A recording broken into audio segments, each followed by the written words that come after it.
that there are 3 lucky jackpot winners, each winning just over £2.4 million. The Thunderball numbers are confirmed as 5, 9, 18, 19 and 34, and the Thunderball itself is number 3. The People's Awards is a celebration of the people that really matter to you. Your nominations and votes for the real stars of Britain today have been pouring in. These are just some of the amazing people that you'll be seeing. Whether they moved us, entertained us, or astonished us. Never before has there been a roll of honour on this scale. The 9 award winners the nation has chosen will be revealed in a night of entertainment at the Royal Albert Hall. The People's Awards, tomorrow at 7 on BBC One.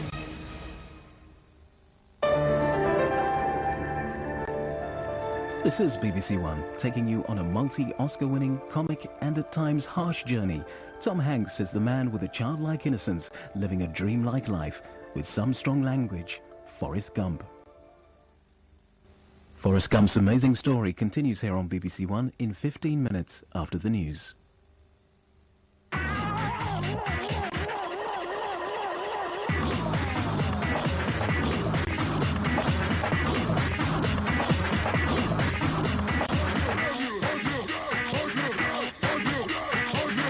Finland away, so get warmed up for England's next World Cup qualifier. It kicks off at 5 with full match commentary on Radio 5 Live. Then join Gary and Alan for extended highlights on Match of the Day. Wednesday night, 10:15, BBC One.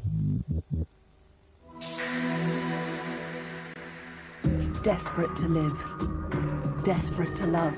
Today was fantastic. Longing to forget the trauma of his youth. Don't fight me, Davy. Say enough, please. No one would believe him then. Have you any idea the seriousness of an accusation like this?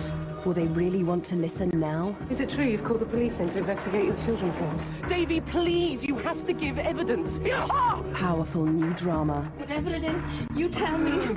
I believe you. Care. Tomorrow at 9 on BBC One.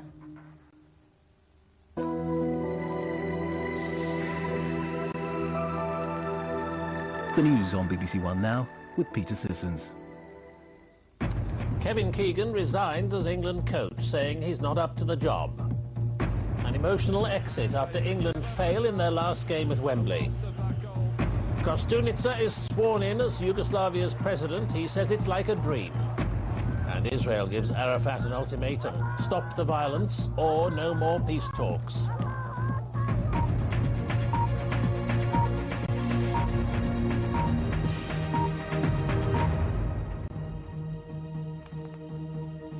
Good evening. The coach of the England football team, Kevin Keegan, has quit.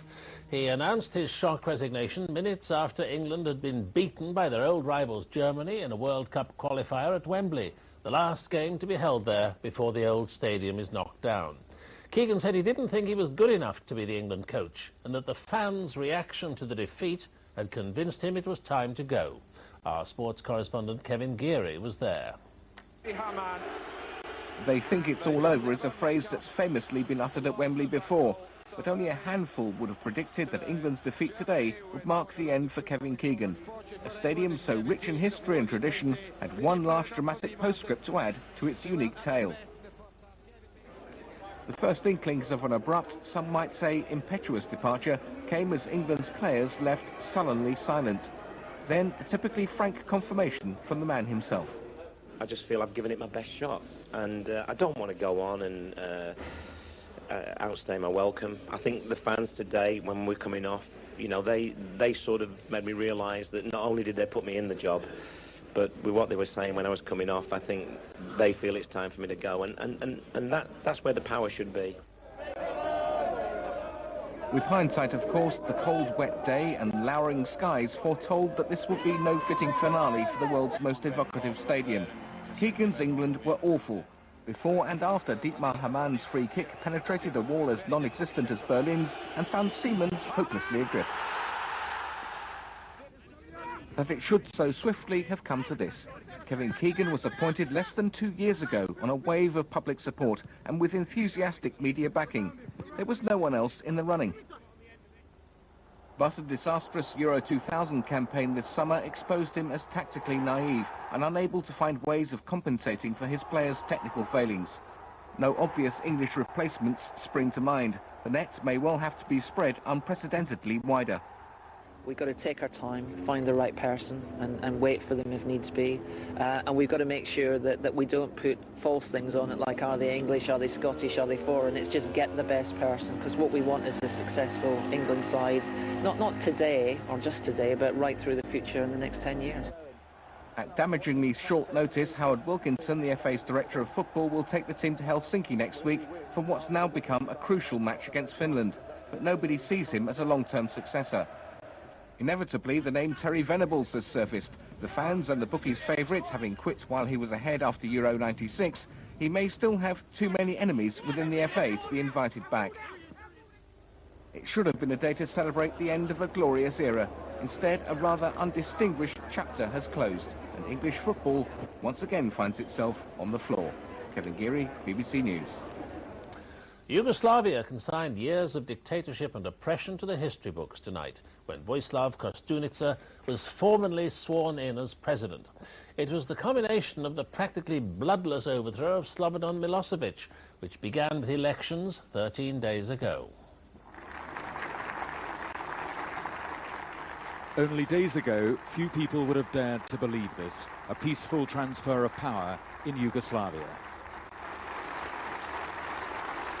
Vojislav Koštunica, the leader of the opposition, was sworn in as president.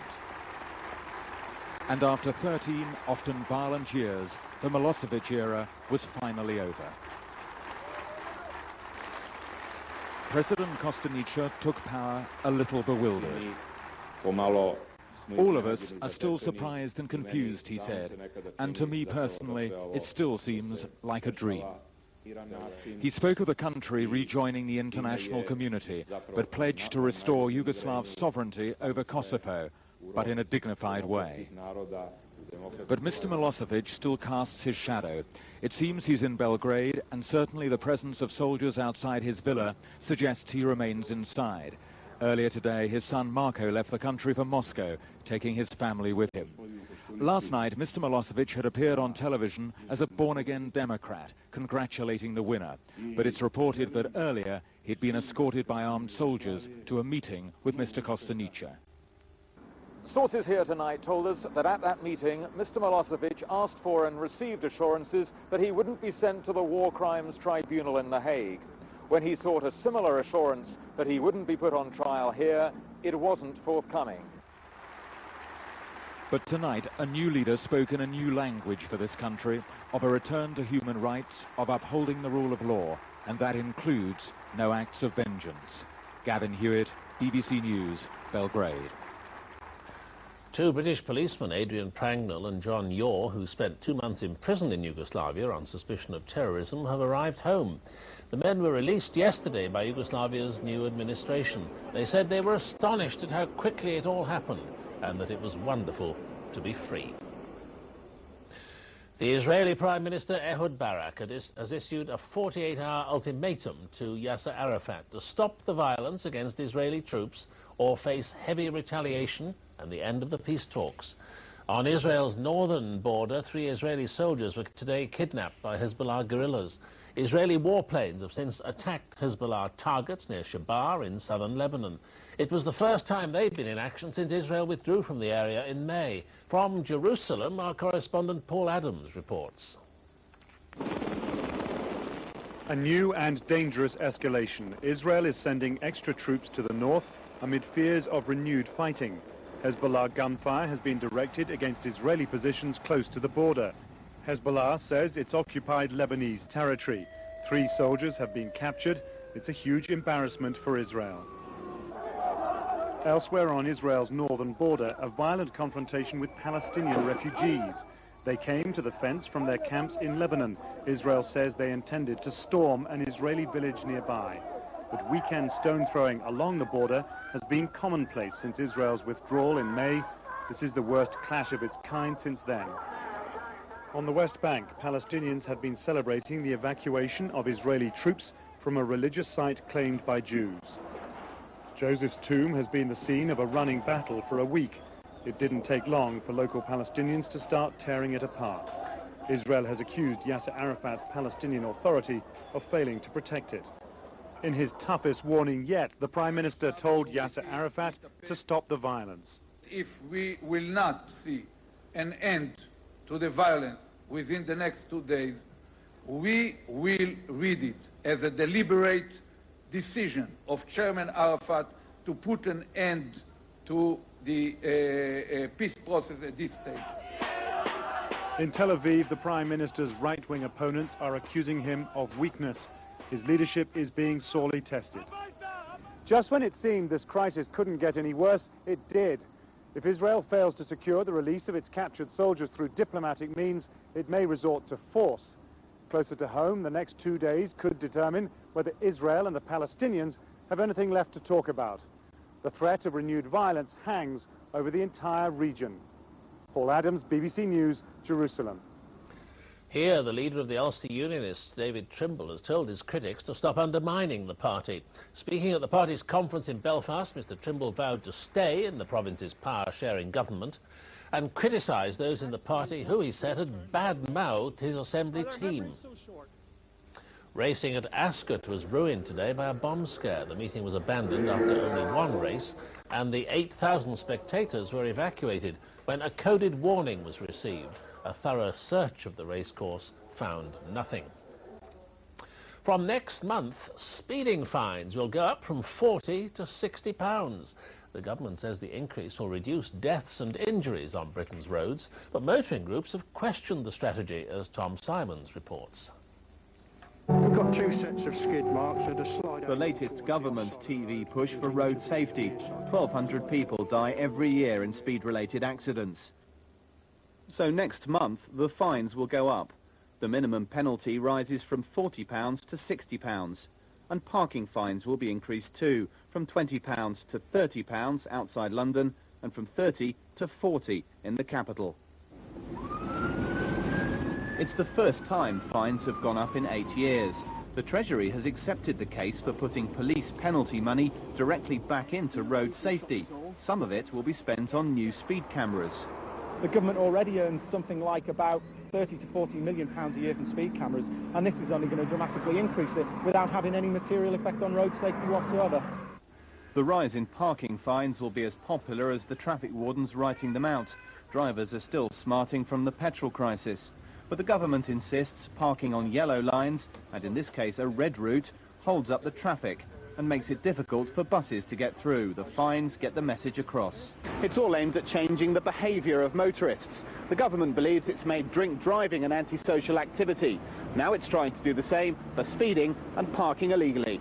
Tom Simons, BBC News, South London. A Sunday newspaper is reporting that 7 members of William Hague's shadow cabinet team have admitted to using illegal drugs. The report in the Mail on Sunday follows a call by the Shadow Home Secretary Anne Widdecombe at last week's Tory party conference for fixed penalty fines for anyone found in possession of drugs. Conservative Central Office has refused tonight to comment.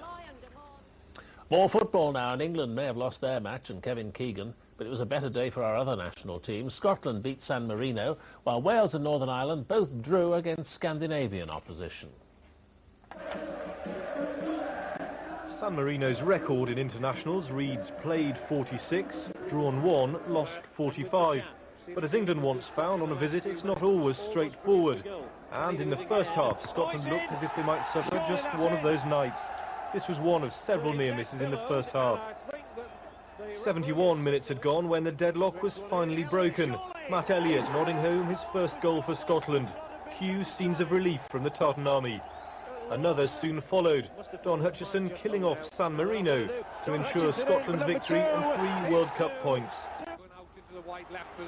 In Group 5, Wales faced Norway in Cardiff, with Nathan Blake's fine header giving them a second-half lead. A superb goal from Nathan Blake! But with 10 minutes remaining, that lead was surrendered. Hellstad bundling in the scrappiest of equalisers before colliding with the post. David Healy, a Manchester United reserve, provided the run and shot which put Northern Ireland ahead against more Scandinavian opposition. Denmark, though, denied them victory. Rommedahl rolling the ball home despite appeals for offside. The points were shared. The Republic of Ireland are playing in Portugal, taking on a side which was such a force at Euro 2000. They kept Luis Figo and co at bay in the first half. Ireland's defence standing firm under relentless attacks. James Helm, BBC News. And the main news again, Kevin Keegan has resigned as coach of the England football team after today's 1-0 defeat by Germany at Wembley. He said he's not up to the job.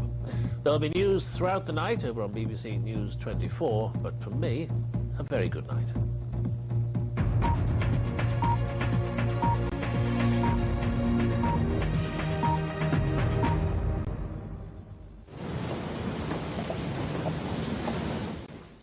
Good evening. Was it wet enough for you? Nearly an inch of rain in Leeds, and I'm sorry that rain actually did arrive a little bit earlier than we thought. And we're not alone. In Venice, just about a couple of inches of rain just recently, and in Greece, in Corfu, similarly, it's been very wet indeed. Now, back closer to home, it's that little area of low pressure that's worrying us at the moment. It is going to be slipping in towards the north of Scotland, and it's going to bring, for a time at least, some very strong winds to the northern western Isles and the Highlands. We also have the rain to contend with. It's not as heavy as it was earlier on, but there's still a fair amount of rain across the country and still 1 or 2 heavy bursts left. And that rain will continue to ease away eastwards during the rest of the night, but I think it's still likely to be affecting the extreme southeastern corner even into tomorrow morning. And as it moves away, so showers will come into the west, some pretty heavy blustery showers across Northern Ireland and into western Scotland. In some shelter, it'll be a fairly chilly night. Most places they're seeing temperatures holding up quite nicely. Any rain still in the southeastern corner will quite readily clear away tomorrow. And then I think it's going to be bright for a time in many central and eastern areas, but showers will develop, 1 or 2 quite heavy ones in the south. If anywhere is going to miss the worst of the showers, perhaps East Anglia, North East England, parts of eastern Scotland. Whereas, on the other hand, in Northern Ireland and western Scotland, those showers heavy and blustery, blown on by a pretty strong wind. The showers probably peaking and easing down in the latter part of the day, but with those strong winds and the showers, it will feel rather chilly. Good night. Continuing coverage of the Golf World Match Play Championship tomorrow morning from 10:30 here on BBC One. Reasons your heart rate increases.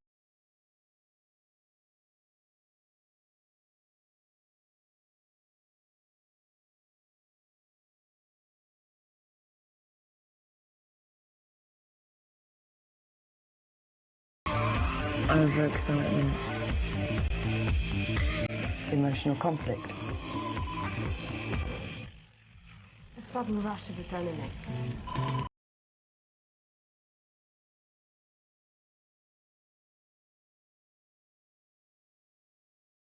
Racing. Thursday at 8 on BBC One.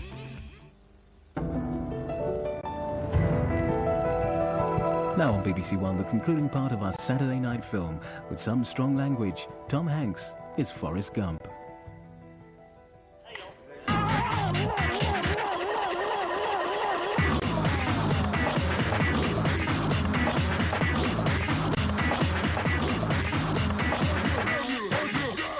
Keegan's gone and Beckham's out, but England cannot afford to lose in Finland. This now crucial World Cup qualifier kicks off at 5 with full match commentary on Radio 5 Live. Then catch 60 minutes of highlights on Match of the Day with Gary and Alan.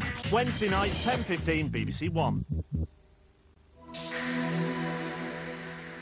People know there's a nurse here who's HIV positive, and they don't know which one of us it is. The secret's out. You're turning me into some kind of monster. Now, what gives you the right? Why should I be fair to you? I offered you this job knowing you're HIV positive. I've never regretted that. There is no way now you can go back to the way things were before. I'm so sorry. Adam, you've got to keep fighting. A dramatic double episode. Don't you walk away from me. Don't you go. Casualty. Emotional rescue. Saturday. Running and lying down. It goes in the way lying down? Yeah, no, lying down is quite interesting because, of course, where do they go?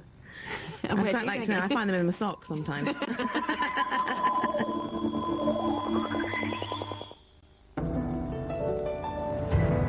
This is BBC One with 2 more astonishing transformations. And Linda Barker offers more inspirational ideas and styling secrets to help transform your home in this new BBC book. Reasons your heart rate increases.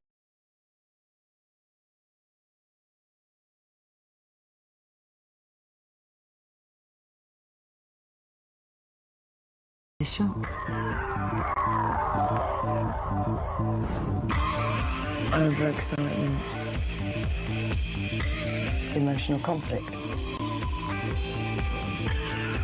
A sudden rush of adrenaline.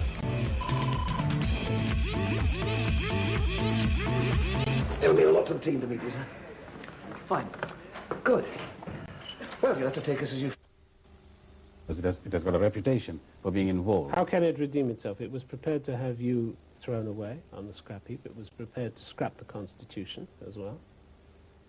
How can it was prepared to negotiate with people who seized the Parliament with guns? Yes, that time, because what they told us was because we are hostages, and their concern was to see that we were released safely. I accept that. But even after that happened, after we were released, there was a delay in them taking decisive action. There was a delay of at least 8 to 10 days. And I think that is where fair criticism can be leveled at the military. And a lot of George Speight supporters are in the army now, according to the reports.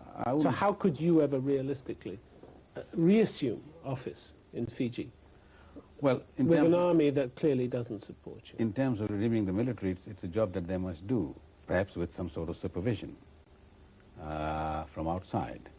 But clearly, it is in the interest of Fiji and the military itself, because the credibility of Fiji's military is at stake. Are you satisfied with the international response? Fiji was suspended from the Commonwealth in June. Well, is that enough?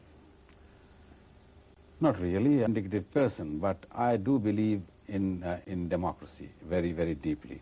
And what I'm trying to do is to say, well, look, the international community must tell the authorities in Fiji that this is the roadmap back to democracy and constitutional rule.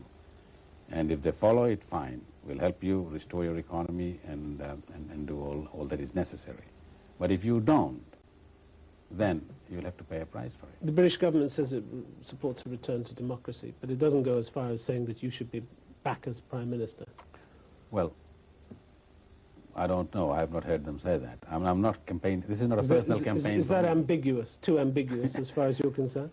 No, it's not a personal campaign for my restoration. It is, in fact, isn't it? It is for restoration of democracy and constitutional rule. But you want to be Prime Minister again? Well, I was elected Prime Minister by the people. What's wrong with that? So therefore one means the other, doesn't it? In your eyes, not necessarily. Return to democracy means you going back to be Prime Minister? Not necessarily. If the people want it again, yes. Do you think it'll happen? Well, it should happen. Whether it happens or not is another matter. What lesson have you learned, do you think? What's the most important lesson you've learned in this? Well, I don't know. I think it's a lesson that Fiji must learn, whether or not multiracial democracy can survive under the conditions that we have there. How to deal with politicians who, when they lose power, resort to criminality to regain power. Now, these are some of the issues that need to be fixed up. It's not a question about me. We were democratically elected. It's to deal with these criminal elements. And this is where the international community must show some resolve, and the authorities in Fiji must show some resolve, because otherwise no elected government is safe in Fiji. Andrew Chowdhury, thank you very much for being with us on the program. Thank you. Thank you.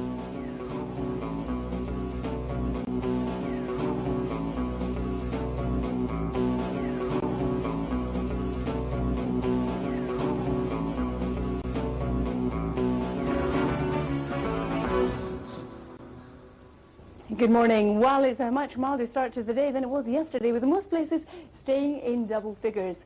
But it is going to be rather wet. We've got a frontal system which has been steadily coming in from the west, and by lunchtime this is roughly where it will be introducing some showery rain. Behind it, drier and brighter, but still the risk of a shower. Then later on again, as the next system comes in, it's going to introduce more rain and also some stronger winds, and that will be the case also as we head on into tomorrow. So this is where our front is this morning, steadily marching down towards the southeast. Behind it, brighter, and we're looking at highs of 21.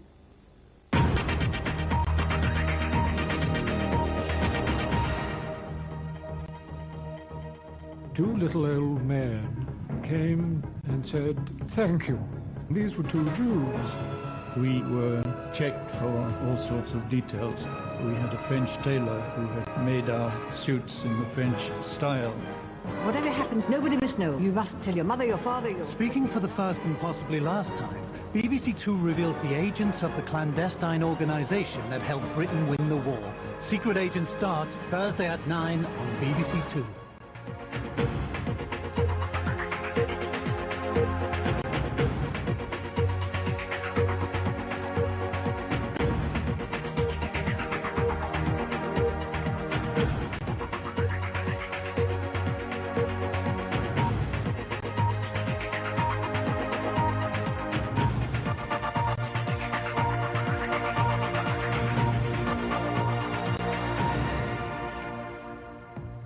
The US presidential hopeful George W. Bush has been caught out insulting a journalist in front of a live microphone. Lebanon's general election has been won overwhelmingly by supporters of the former Prime Minister Rafik Hariri. And a senior member of the British government is stepping down from politics amid claims of infighting within the Labour Party.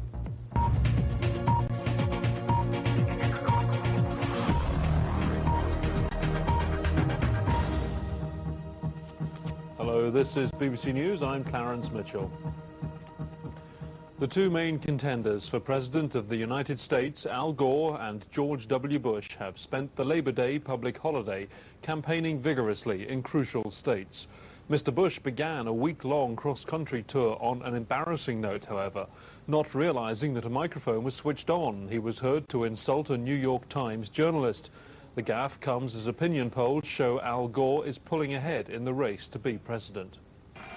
Both candidates know the conventional wisdom that he who leads on Labor Day goes on to win the White House.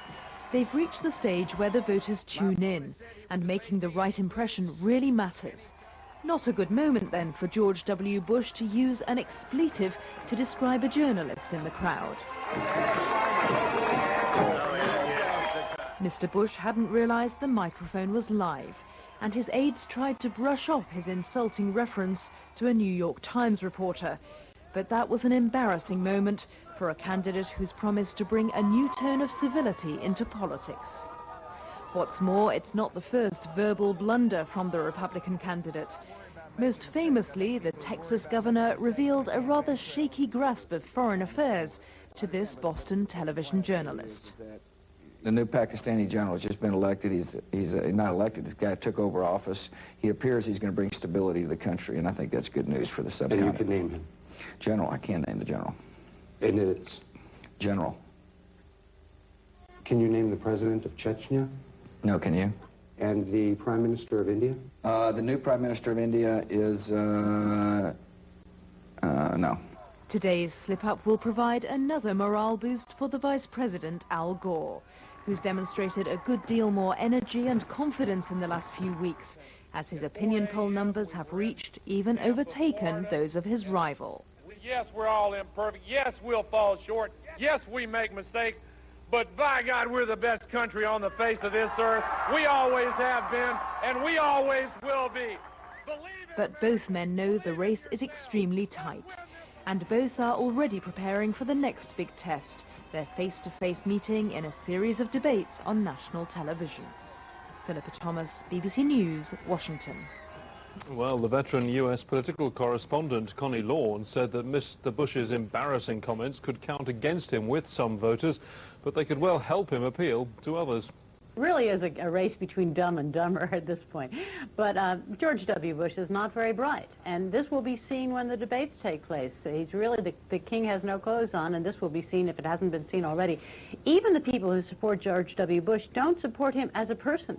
In private, they admit the man is not very bright and not very experienced. They are supporting him because he's a rock-bottom conservative who can be controlled by a lot of his father's friends. So yes, this is very good news for Al Gore. On the other hand, Al Gore is not doing a great thing with the debates. He's being very silly in not accepting the debates that Bush has already accepted.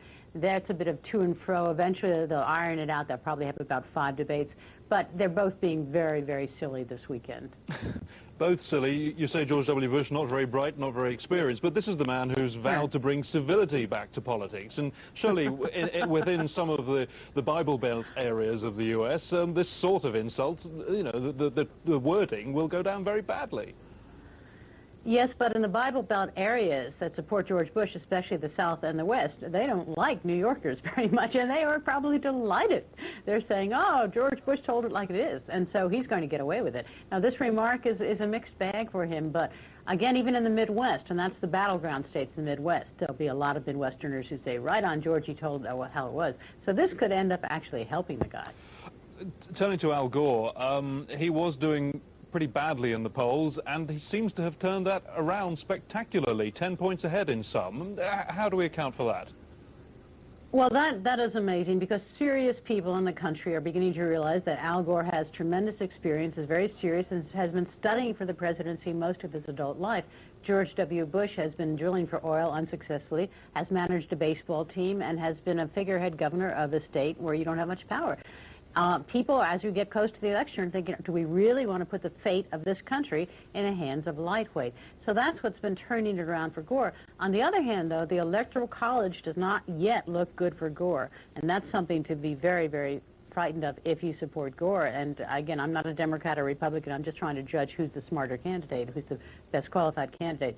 But at this point, now, Labor Day, Bush does appear to be ahead in the Electoral College, and you need 270 electoral votes to win the presidency. Connie Lawn in Washington. In the Middle East, Lebanon's opposition coalition appears to have won a decisive victory in the country's general election. The outgoing Prime Minister, Salim al-Hos, has admitted defeat in what he said had been the country's fiercest and dirtiest election. The billionaire former Prime Minister, Rafiq Hariri, whose supporters took all but one of the parliamentary seats for Beirut, is the favourite to form the next government. Mr. Hariri's supporters have been celebrating in the capital, but he still needs support from other coalition leaders, as well as the approval of President Lahoud, who has said that he didn't want to see Mr. Hariri back in power. He may not be Prime Minister just yet, but Rafiq Hariri is already savouring the taste of victory. Though kicked out of power just 2 years ago under a torrent of corruption allegations, the elite of Lebanese society is now queuing up to offer him their congratulations. Hariri's triumph was most emphatic in the capital, where his supporters won all but one of the constituencies. Nationally, they've won about a third of the seats, so Hariri will need support from other parties to take office. In particular, he'll have to reach out to the Shiite Muslim parties. Our program called Nations Program, and it has political and social as well as an economical vision that we intend to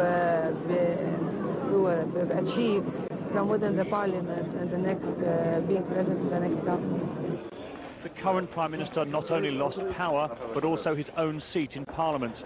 Salim al-Hos said he accepted his defeat and would continue his political career. But he also had some harsh words, alleging the voters had been bought. Political money was flowing into the electoral battlefield, and everything had a price. There was a price for the walls, and the windows, and the people's conscience. Yes, their conscience. Loyalty was equal to a handful of money, and the money spent on the Battle of Beirut was more than is usually spent on the American presidential elections in all of the United States. Hariri is a billionaire who made his money from construction. The last time he was in power, he used his money and his experience to launch a massive rebuilding project and repair the damage from 15 years of civil war. Beirut now has some impressive new buildings, but the country also has huge debts and it's mired in recession. Hariri supporters want him to achieve two minor miracles: to get Lebanon's economy back on a sure footing and loosen Syria's grip over it. He's got a lot of work to do. Bill Hayton, BBC News. Well, our correspondent in Beirut, Lise Doucette, spoke to Mr. Hariri, and she asked him about the allegations of corruption and government overspending when he was last Lebanese Prime Minister. I don't believe that there was a corruption as it has been said. A debt servicing which eats up almost all of your government revenues? There must be a mistake there in spending. No, not the mistake. You are forgetting that we had a war for 20 years. And when I became Prime Minister, the public debt was there. The deficit of the budget was over 50%. And our infrastructure was destroyed. Our army was almost non-existent. And social aid was almost zero. So we have to upgrade the salaries on one hand. We have to build the infrastructure. We have to strengthen the army, the security forces as well. All this costs money. which we don't have. So we have to borrow the money. And you also... And one thing you did not mention, that our income at that time was $320 million per year. When I left, it was $3 billion. And so the money we spend for the construction, in fact, it has been repaid through the increasing the revenue. What is remain is the social aids and the security. Very briefly, sir, what you also need to develop, Lebanon, is peace with Israel. Do you believe that will happen soon? I believe in peace, and I believe that it has to happen. For Lebanon and for the Lebanese people, they already took the decision to go ahead, as well as the Arabs, especially the Syrians. Rafiq Hariri. Russia's President Vladimir Putin is ending his visit to Japan with an agreement to try to resolve a long-running territorial dispute. He's agreed with the Japanese Prime Minister Yoshihiro Mori to hold more talks to try to resolve the issue of sovereignty over the Kuril Islands north of Japan that was seized by Soviet troops at the end of the Second World War. But the chances of meeting a year-end deadline now look dimmer than ever. Well, for the very latest, we're joined live from Tokyo on the line by Charles Scanlon, our correspondent there. Charles, what have the two leaders actually agreed to? Well, they have failed to break the deadlock over this dispute over the islands, which has bedeviled relations for more than half a century. The Japanese went in quite bluntly. They said they wanted effectively sovereignty to be returned to Japan, for the border to be withdrawn, even though they were prepared to accept the Russians to continue administration for the time being. But Mr. Putin turned that down. The only agreement they've managed to salvage from this is that they will agree to continue talking, and that negotiations will go ahead. But in essence, the end-of-year deadline that was being considered for solution to this now looks pretty much impossible. Yes, I think both sides realise that's not realistic, although for political reasons perhaps Mr. Mori, the Japanese Prime Minister, is saying that he hasn't yet given up on that, and when he visits Moscow later this year, he says he's going to continue the talks right down until the last minute. So politically the Japanese haven't given up, but I don't think anyone realistically expects the Russians suddenly to change their mind over sovereignty of these islands. So what tangible benefits have come out of this meeting between the two countries? Well, they have at least both agreed that the previous declarations they've made over these islands over the last 5 years or so, that they should remain in force. They do allow some Japanese visa-free access to the islands, and there have been some agreements to develop fishing to allow the Japanese to fish around the islands. So they at least haven't taken a step backwards. And Mr. Putin was keen to point out that the atmosphere of relations between Japan and Russia is now much improved. He even talked about there being a partnership in the next century between Japan and Russia, rather than the suspicion that's marked their relationship for so many decades. Charles Scanlon in Tokyo, many thanks. One of Britain's most popular politicians and the minister credited for her work on the Northern Ireland peace agreement has said that she will leave politics. Mo Mowlam maintains her decision was for personal reasons, but it's said that she has been treated unfairly by her colleagues in the Labour government. One and only Mo, of course. Perhaps getting a standing ovation in the middle of the Prime Minister's speech 2 years ago was not such a good career move. Certainly something has gone wrong when someone like Mo Mowlam has had enough of politics. She's always been different and willing to take risks. It's not good going on a jokey show this quick, because some people think it's disrespectful. She's immensely popular with the people and her party, a big supporter of Tony Blair's modernisation of Labour. Her irreverence and fruity language, a breath of fresh air in often stuffy Westminster. She admitted smoking cannabis as a student and caused controversy, suggesting the royal family should move into more up-to-date accommodation. Friends see the alleged gaffes as all part of an unbuttoned style. She has a love of life, and a love of life that touches ordinary people. So she's not just a political person, she's always acutely aware of what people are feeling about life.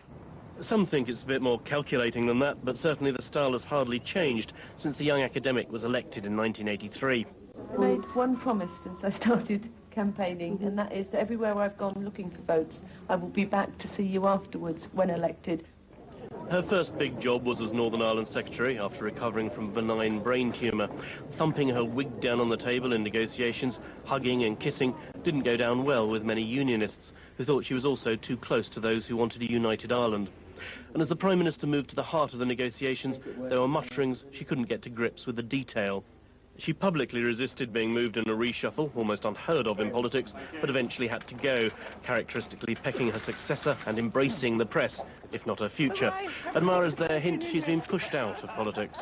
There were those who were not enamoured of Mo. There were those in the north of Ireland who actually worked very hard to get rid of her from Northern Ireland. And it seems there are those within the political establishment who simply couldn't accommodate with her great gifts. Now, whether that was a matter of envy or what is for them to decide. She thought she deserved more than a job at the Cabinet Office. Friends say for months she's been bored and disillusioned and that she's being briefed against by people close to number 10. Whatever the reasons, Labour can ill afford to lose someone who made an effort to court just about everyone she'd meet. Mark Mardell, BBC News, Westminster. Police in Russia have said that 14 people have been arrested in connection with Monday's bomb attack in the town of Ryazan, southeast of the capital, Moscow. At least 3 people were killed in the blast in the town's marketplace.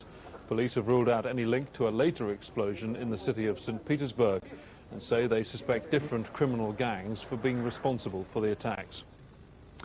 Chile's former military ruler, General Augusto Pinochet, has called on all Chileans to overcome past divisions and to look to the future. In a written statement read by his granddaughter, Maria José Martinez, General Pinochet said he trusted that Chile's achievements would not be put at risk and rather would strengthen and last. The statement was read on Chile's so-called Day of National Unity. This is BBC News, a reminder of the headlines this hour. George W. Bush is caught out insulting a journalist in front of a live microphone as the US presidential campaign enters its final phase. The general election in Lebanon has been won overwhelmingly by supporters of the former Prime Minister Rafik Hariri. And later in the programme, fighting fire with fire. Temperatures soar at an annual flame festival in El Salvador. More than 160 heads of state are due to meet in New York this week for the United Nations Millennium Summit. Issues such as the role of UN peacekeeping, world poverty and the global AIDS epidemic are expected to be addressed at the gathering. It's the world's biggest summit, and that means one of the world's biggest security operations. With so many presidents, prime ministers, kings and crown princes gathering together in one place, the guards at United Nations headquarters and the New York City police are on alert in case of any terrorist threats. Many streets around the UN have been closed to traffic, a move which will inevitably lead to major disruption in Manhattan. The leaders attending the summit are due to consider a wide range of issues, including how to restore credibility to the UN's blue helmets, the peacekeepers sent to trouble spots around the world. The crisis in Sierra Leone earlier this year, when 500 blue helmets were taken hostage, is just the latest in a series of setbacks for the UN's peacekeeping operations, which failed to stop massacres in places like Rwanda and Bosnia. The leaders will discuss proposals to make future UN missions more robust, with bigger military forces better equipped to deal with any challenges they might face. Governments will also be asked to sign up to a series of ambitious targets, pledging to halve poverty by the year 2015, to extend the provision of basic education, and to reverse the spread of the AIDS epidemic. We don't want it to be another talking shop. We really look forward on this unique opportunity to have a real dialogue with the heads of states, and as you know, there will be an interactive sections, and that they will leave New York happy and satisfied that they have accomplished something. Dozens of protests are due to take place outside UN headquarters. Some demonstrators opposed to the Iranian government have already been arrested after a series of paint-throwing incidents. Human rights activists see the gathering as an ideal opportunity to make their point. And I think this is a real opportunity for the international community as a whole, for Kofi Annan, the UN Secretary General, and for heads of states of major countries like the United States to remind these world leaders that there has to be progress towards international standards of human rights, which all governments say that they respect, but many governments violate routinely.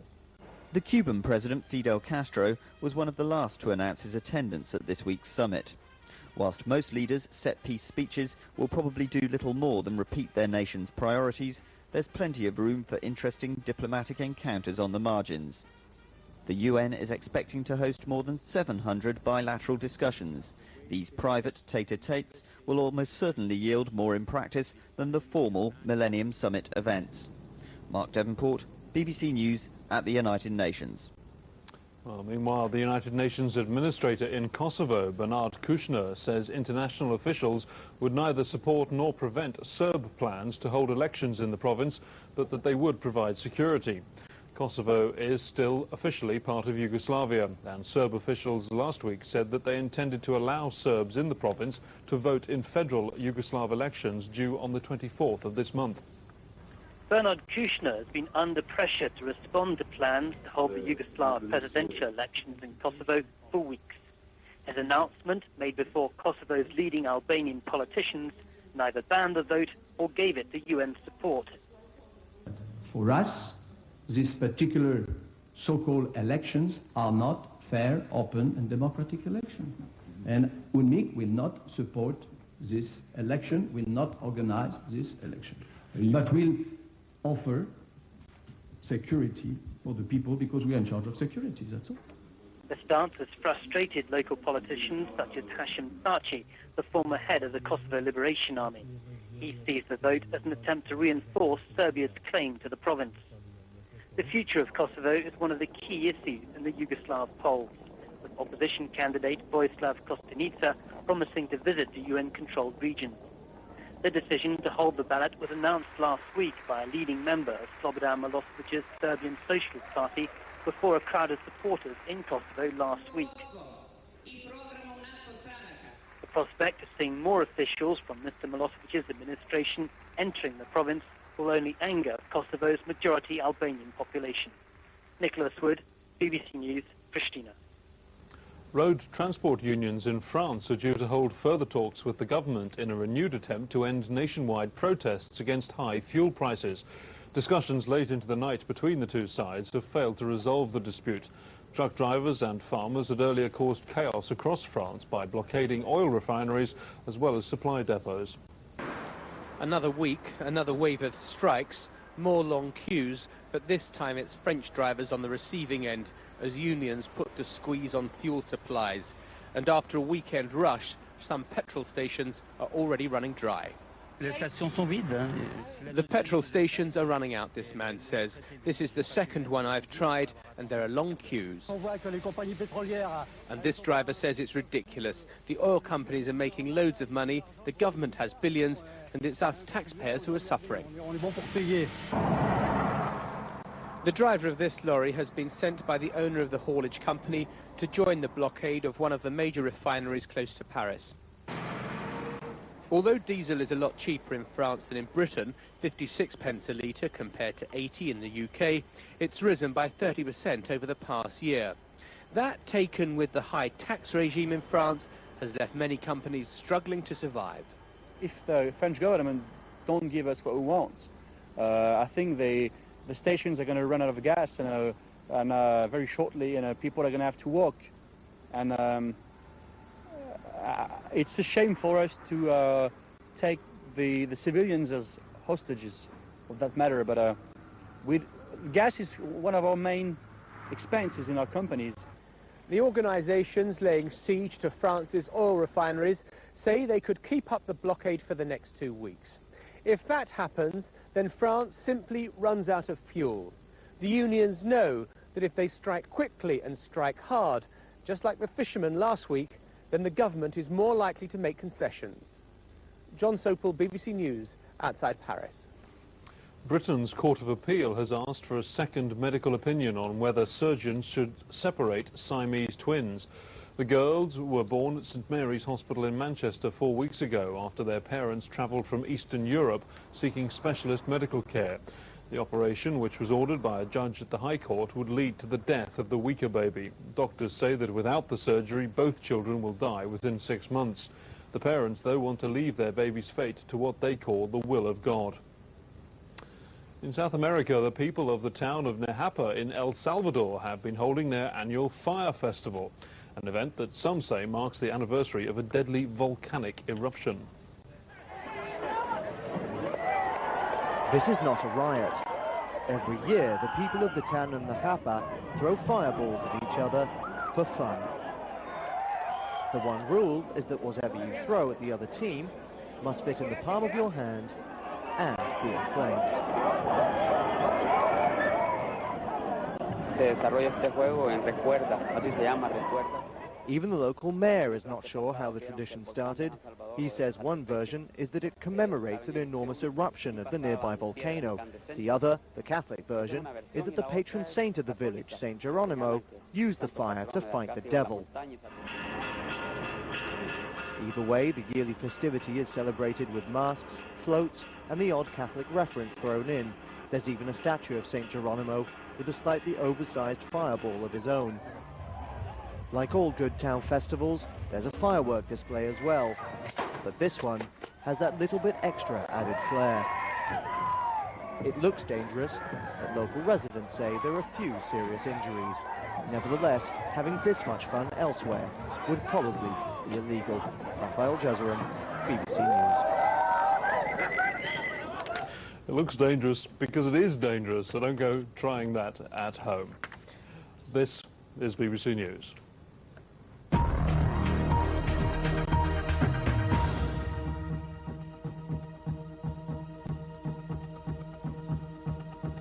Good morning. Well, yesterday the warmest part of the country was Poole in Dorset with 22 degrees Celsius, that's 72 Fahrenheit. But it wasn't the sunniest. That accolade went to Manchester with almost 12 hours of glorious sunshine. Now, at the moment we're seeing rain steadily sweeping in from the west, pushing eastwards. It will take a wee while to clear eastern Scotland, and then we'll see it fragmenting as it pushes down towards the southeastern corner later on. And at the same time, later on in the day, we'll see the next band of cloud and rain sweep into western parts of Ireland and Scotland, and the winds too are going to strengthen. Now you can see how the winds have been fairly light, which is why it was rather chilly the other night, but now the winds are starting to increase in strength, especially so out towards the west as we head into the early hours of Wednesday morning. And talking of mornings, well, this morning certainly a lot milder than it was yesterday, and indeed any mist and fog patches that have been around in the southeast, for example, will quickly disperse. And then for the southeastern corner itself, we're likely to see a dry, relatively bright day, but a fair amount of cloud around, and certainly a fair amount of cloud coming down ahead of this area here. Now this is where our front is. It's producing rain, light and patchy in nature, and it will continue to do so as it steadily slides down towards the southeastern corner itself by late afternoon. But by then, of course, the rain in it is going to be more light and more showery in nature, although you might be unlucky and catch the odd heavy burst. Behind it, a return to some brighter weather, some sunshine coming through, and just the chance of a shower or two. And then later on again, through the course of the evening really, we'll see the clouds picking up through Western Ireland and Western Scotland, heralding the arrival of the next front, and then introducing some rain. And as I mentioned, the winds will also strengthen too. So today, temperature-wise, in Scotland, we're looking at a range between 14 degrees Celsius in the Northern Isles to about 18 in Aberdeen, and with relatively light winds and some sunshine, 18 will feel quite pleasant. As we move down towards the south, 17 round about the border regions, 19 over in Belfast, to a high of 21. Again, down in the southeastern corner, 21 is 70 Fahrenheit. For Wednesday then, we should lose the showers fairly readily if indeed there are any left in the southeastern corner. Then again, we're looking at a dry and relatively bright day, fair amount of cloud around. Overnight on Tuesday, our band of rain will have steadily swept in through Scotland, into the north of England, and also Northern Ireland in its journey towards the south and the east. But for the rest of England and Wales, although we will see a fair amount of cloud around, it will be generally bright, although again, we could well see some spots of rain. Behind the main rain band, we're looking again at that dizzy concoction of sunshine and showers, but the showers are likely to be quite squally and also quite heavy, and don't be surprised if you hear the odd rumble of thunder either. And all the time, remember, the winds are going to be strong. Temperature range then, 15 degrees Celsius in the north to about 21 down in the southeast. That's 70 Fahrenheit again. By Thursday, we're looking at quite wet and windy weather. We could see gales in some parts of the north as our band of rain again pushes southwards and eastwards, eradicating the earlier bright start in the far southeastern corner.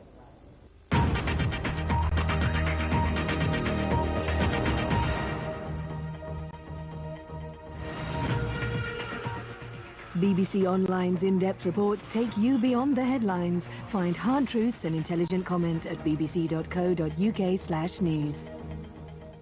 Every 4 years, miracles happen.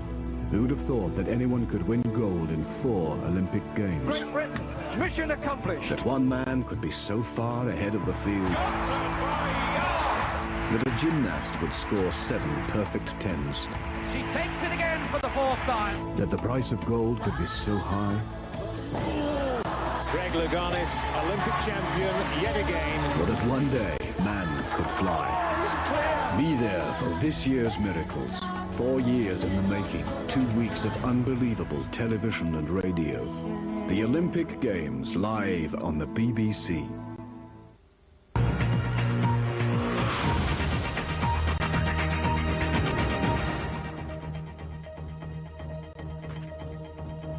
Hello, good morning. This is BBC News 24. I'm Clarence Mitchell. It is exactly 4:30. The main national news headlines. William Hague launches his outline manifesto today with a new approach to education. A new survey has suggested there are 4,000 unfilled teaching posts in England and Wales. And it's the end of an era. The final peace campaigners will, after 19 years, leave Greenham Common today. Good morning. William Hague is to unveil a policy manifesto today. The keynote document, called Believing in Britain, covers more than 100 different policies and will be hardline on traditional Tory issues such as Europe. But the Conservative leader will also launch an assault on Labour over education. The Conservative leader, William Hague, spoke exclusively about his plans to the BBC's political editor, Andrew Marr. It's going to be a big day for William Hague. Here making last-minute checks for the policy launch at offices overlooking Westminster. Tory nerve has been tested by poor August polls, but now they hope to bounce back with a raft of new ideas designed to grab the nation's attention. Some will be a bolt from the blue. The Conservatives call for key universities to be freed forever from government control.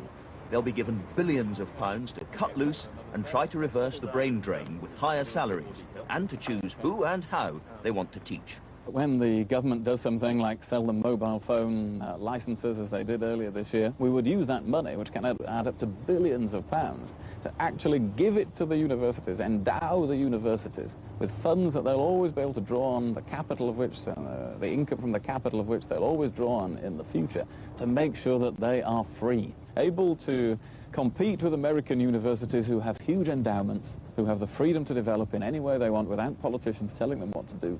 It would allow British universities to compete with that and be the best in the world. It's a provocative idea which would mean universities bidding against each other, but the Tory manifesto has a far wider purpose. We are ready for government. We have shown earlier this year that we're an effective opposition, that we can hold Tony Blair to account on the floor of the House of Commons. But people also need to see that we are ready for government. And that is why we are now producing policies that go across the board, policies that really address what this country needs to do in the future. And it's all very positive. There isn't anything in there about the other parties. We're not interested this week in the other parties. It is about what the Conservatives will do, and it's an extremely positive agenda for the country. Positive because the Conservatives know they have to bury the old image of a quarrelling, quarrelsome party. Unusually for an opposition document, it doesn't even mention either Tony Blair or Labour. Mr Hague believes he's already pleased the Tory faithful. Now it's time to woo the faithless.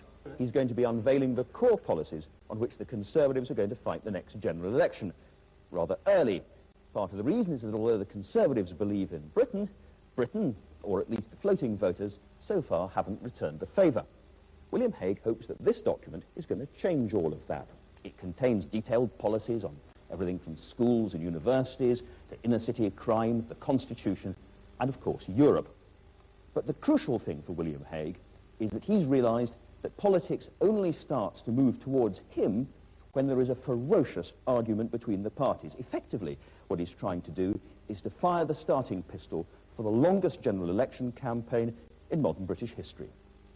Andrew Marr, BBC News, Central London. As schools across England and Wales begin the new academic year, there are warnings that secondary schools are starting the new term with more than 4,000 teacher vacancies. A survey suggests there are particular shortages in mainstream subjects such as maths, science and English. There are also signs that the recruitment problem is no longer confined to the southeast. Pupils throughout England and Wales will be back in school this week, but there's evidence that a growing number of them will on occasions have to be taught by temporary staff. The Times Educational Supplement and the Secondary Heads Association have carried out a survey of teacher vacancies. They estimate that there are more than 4,000 unfilled posts in secondary schools across England and Wales. On average, that's around one vacancy per school. There are particular shortages in mainstream subjects such as maths, science and English, and head teachers are warning that for the first time, the problem is spreading beyond the southeast. They say that a healthy economy means people across England and Wales are readily tempted into other careers with salaries that schools simply can't match. Sue Littlemore, BBC News. A study says there needs to be a massive culture change in policing. The report, seen by BBC 5 Live, has been drawn up by the Police Superintendents Association of England and Wales. It challenges a number of working practices, such as sending police officers out to patrol in pairs, saying they're seen as more approachable by the public when they're on their own. The bobby on the beat, one of the resonant images of policing. Uniformed patrols offer the public a feeling of security, a sense of help being close at hand. But with police numbers falling and only 5% of officers on patrol at any one time, the report says the police service must make better use of its resources. It says some untouchable practices have developed over the years and they need to be addressed. The aim, to make the police more visible and accessible to the community. The report asks if the service needs so many plainclothes officers. Could they do their job in uniform? It suggests that some unmarked police cars could carry a force crest or logo when they're not on undercover or surveillance work. And it questions the need for double crewed vehicles. Would it be more effective for police to patrol alone? Officers prefer to patrol in pairs. They feel safer and have immediate backup in case of emergency. But the document claims that police who operate by themselves are in fact less likely to be assaulted. They work harder and are approached more often by the public with offers of information and intelligence. Another idea is to encourage officers to take meal breaks away from police canteens and to eat in restaurants and cafes instead, as they do in America. The Police Superintendents Association says the presence of more officers in public places will provide a further measure of reassurance and another point of contact. The report will be sent to the Home Secretary when the recommendations are published next week. Danny Shaw, BBC News. The Health and Safety Executive is to meet today to decide whether to introduce new regulations which could lead to a virtual ban on smoking in many public places. The HSE is concerned that 1 in 5 businesses still haven't done enough to control tobacco smoke in the workplace, despite many voluntary bans. One option being considered is a new code of practice which would not lead to a complete ban on smoking in all enclosed public spaces, but would limit even further the places where smoking is allowed. The Cabinet Minister, Mo Mowlam, has said she's hoping to pursue a new career in the political world following her decision to leave Parliament at the next general election. She said she wants to take on a new role, possibly in the area of conflict resolution or helping in the global fight against drugs. Dr. Mowlam spoke to the BBC's political editor, Andrew Marr, about her decision. Well, it was a personal decision, very clearly. It's one I've thought about long and hard. I discussed it previously with the Prime Minister. And it's because I've got a couple of years left before retirement, and I would like to do something different out of Parliament. And therefore, I've been looking at a number of things, but it's a personal decision to do something else before I finish work. Let's just run through the obvious conspiracy theory questions first. Pleasure, but it's a waste of your time and mine. But we better do it. Okay. Health. Do I look ill? You have been one of the most popular politicians in the country, the most popular politician in the country by many ratings, partly because you brought a fresh style, a different way of doing things, different way of talking. A lot of people are going to look at this decision and say, Mo Mowlam did it her way, and that's why she's had to go. She can't carry on doing it at the top. And what does that say about British politics? Well, let me say to those people who think that, I look forward to meeting them, that this is my decision. It's nothing to do with British politics. It's nothing to do with Tony Blair and Number 10. You know, there's been a lot of talk that it's been manipulated. Rubbish. Tony has always been very supportive. I've discussed this with him.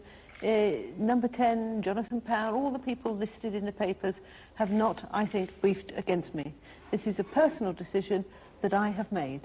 I'm prone to do that, and that's all it is. Mo Molam. EU veterinary experts meet in Brussels today to review the current ban on the export of live pigs from East Anglia. It follows the news that a new case of swine fever has been confirmed in Norfolk. 12,000 pigs have already been destroyed because of the outbreak. The government's highways agency is to spend more than £1 billion over the next decade on new technology to cut jams and make roads safer. Automatic systems to control traffic and provide information electronically for drivers will be installed on motorways throughout the country. The Highways Agency believes that by 2010 the UK will have what it's calling an intelligent road network. A new information campaign to combat ignorance about head lice is being launched today to coincide with the start of the school year. It follows a survey by an arm of the BMA that found that parents may be worrying unnecessarily about the risks of their children catching head lice because of a lack of knowledge about the way they spread and how to treat them. The doctors hope to dispel some popular myths and to urge parents to buy over-the-counter treatments rather than going to see their GP. A chapter will close today in the history of Berkshire's Greenham Common. The women's peace camp, set up in the 1980s in protest over the nuclear warheads being stationed there, is finally closing. But the women are already laying down plans for a memorial to commemorate their battle against the nuclear weapons.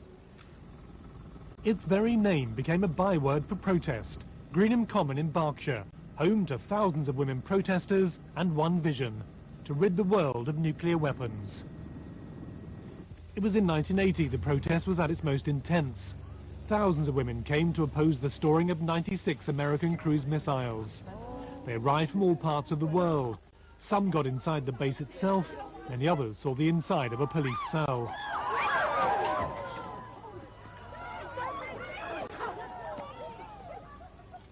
The women set up a so-called peace camp, digging in to get the missiles out. But it took another decade. They lived in often squalid conditions in their tents and caravans. But in the end, they claimed success. By 1992, the last of the weapons had gone. Some say the protesters' importance has been exaggerated, the argument being that it was really the end of the Soviet threat, which meant the weapons were simply no longer needed. But the protest went on, and the women stayed, a continuous presence for the past 2 decades. The women turning their attentions to other nuclear issues, but also determined to see Greenham Common return to open public use. Along with the setting up of a business park, that's now been achieved. And 19 years to the day since it started, the final protester in the final caravan will pull out today.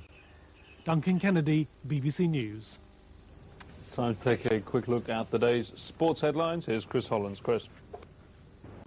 Hello again. England ended over 30 years of disappointment by winning the 5th and final test against the West Indies to take the series 3-1. That's England's first series victory over the Windies since 1969. The tourists were bowled out for just 215 at the Oval as they chased the enormous target of 374. Brian Lara was the only real contributor to the Windies' total. He made 47. This summer and this test match, and there's been a lot of greats, and the word great is far, overused, but, the sort of Ambrose and Walsh scenario, the whole thing about them, the way they've bowled, the pride they've shown. It's been a great test summer, the great innings by Atherton, the Lara gem.